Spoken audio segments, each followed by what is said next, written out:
Hey guys, welcome back to another review, and today we're going to take a look at the KZ ZST-X. So the old ZST is actually my first KZ, so it's one of the more popular lines of KZ, and this is now the X version. They recently updated it. It's still around $15, so still a very good price for, you know, a hybrid configuration. So in terms of the overall build, it's very similar to the old ZST, all plastic in design, but now it's just a singular color, not a multi-color IEM.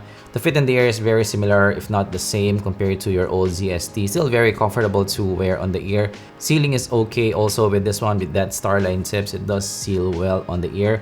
And very comfortable to wear in this one. I didn't find any issues in comfort.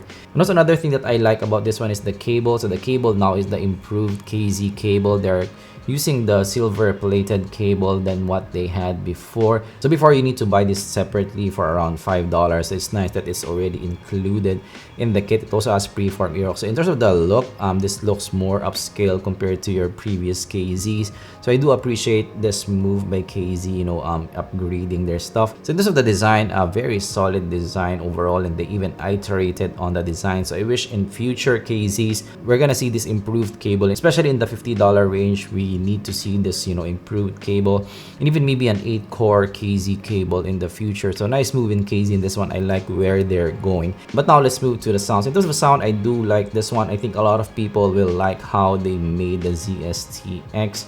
So this will be kind of a popular sound, especially for those who like, you know, boomy bass in their lives.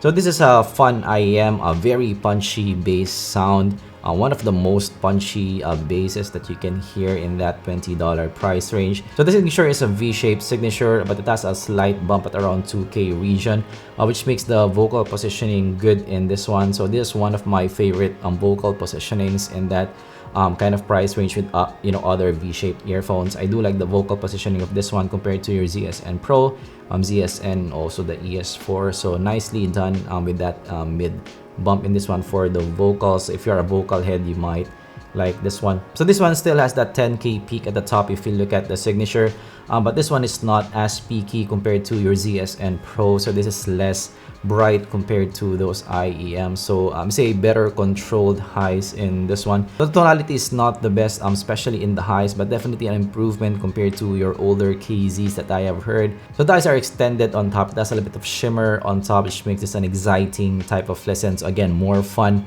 with the ZST-X. But I like that this one is a bit more sweet in the overall presentation. It's not as edgy as your other KZs. So in terms of the highs, it's more controlled compared to your other, you know, more peaky KZs. So I say that the highs are a bit of an improvement compared to your other hybrid configuration. So the transients are more controlled.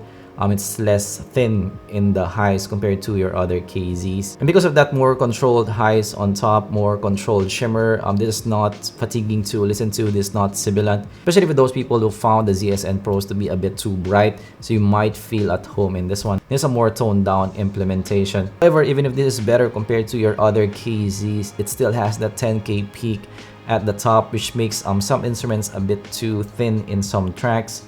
Like in September, Earth, Wind, and Fire, I find that some cymbals there is a bit too thin.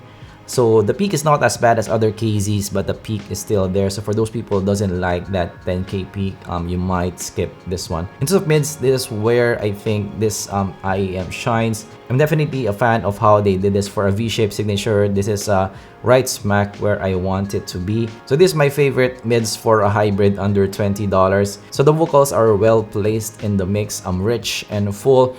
Definitely fuller compared to your ZSN or ZSN Pros. Also for me, more revealing compared to your ES4s. The vocals here are also not shouty. It's not fatiguing to listen to. It's not the most detailed vocals though, but I do like the positioning and how they did this one. Is quite revealing also in the mix. Bass is definitely prominent in the mix. It's in the boomy side. Like in Get Lucky, Daft Punk, the bass is definitely prominent in the mix. It also goes fairly deep, not the deepest bass that I have heard. But this makes this a really fun listen, very lively sounding. So for bass heads, you may survive with this one. However, one of my issues with the bass here is it can be a tad too overpowering. So it bleeds to the mids a little bit, especially in some tracks where it's mixed to have more bass, more forward bass. You might find this a bit too overwhelming, so it sacrifices separation a bit. So for those who like a more tight bass, you might want to go with the ZSN or ZSN Pros.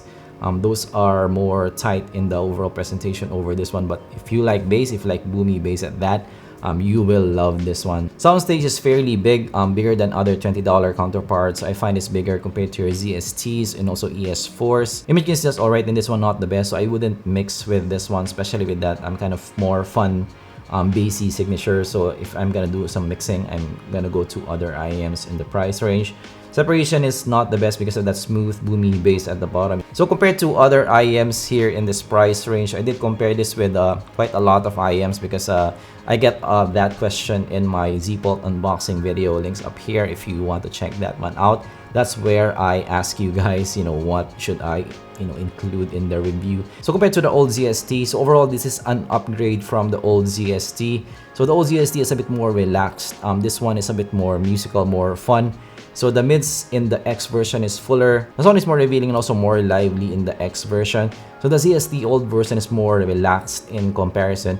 So in this one, I do prefer the X version. I do prefer the more lively kind of sound and also better vocal positioning in the new X version. So the X version for me is an upgrade from the previous ZST versus the VK4. So frankly, these two are not that far off. The ZSTX has more boomy and punchy bass. The ZSTX has more shimmer on top. The VK4 is more clean sounding, more toned down, a bit more relaxed in comparison compared to your ZSTX. So for me, both are cool. If you like a more punchy bass, you might want to go to the ZSTX. That's one of the major differences. If you like a cleaner presentation, a tighter bass, you might want to go to the VK4. So compared to the ZSN Pro, they're similar in signature, but the ZSN Pro is brighter. That's more shimmer on top. The ZST again has more punchy bass over the ZSN Pro.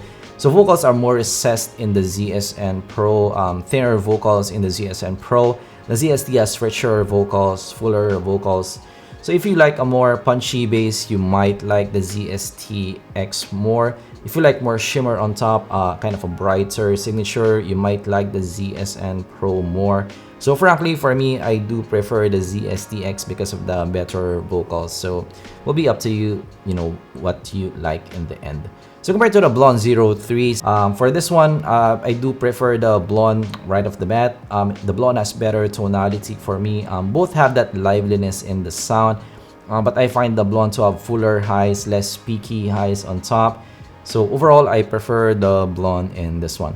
Alright, so for the ZSTX, while it's not perfect, it's definitely a likable IEM. This will be popular with the community, especially for those who's looking for more low-end and looking for a fun type of sound. So the vocals are well placed in this one, rich and for me good. Fun V signature with that substantial low end and sweet highs as well. So this will be for those who's looking for some fun in their IEMs. This will be your fun IEM under $20. Say for a fun IEM, this is one of the better contenders under $20. Will this be a top 5 contender? Maybe it's right around that range. I will confirm when I release that video, but because while it's not perfect, it has a lot of things going for it. Yes, I will recommend the ZSTX, especially for those people who like what I have mentioned. Alright, so that's my review of the ZSTX. Hopefully you enjoyed. If you did, of course, leave a like and subscribe for more content like this in the future. So again, for the 24th, I will release my new single. So hopefully I can see you guys there. Thanks in advance, guys, for your support. I will release it in YouTube as a premiere. So subscribe. I will link that new YouTube channel down in the comments below. And I'm gonna see you guys in the next video. Goodbye.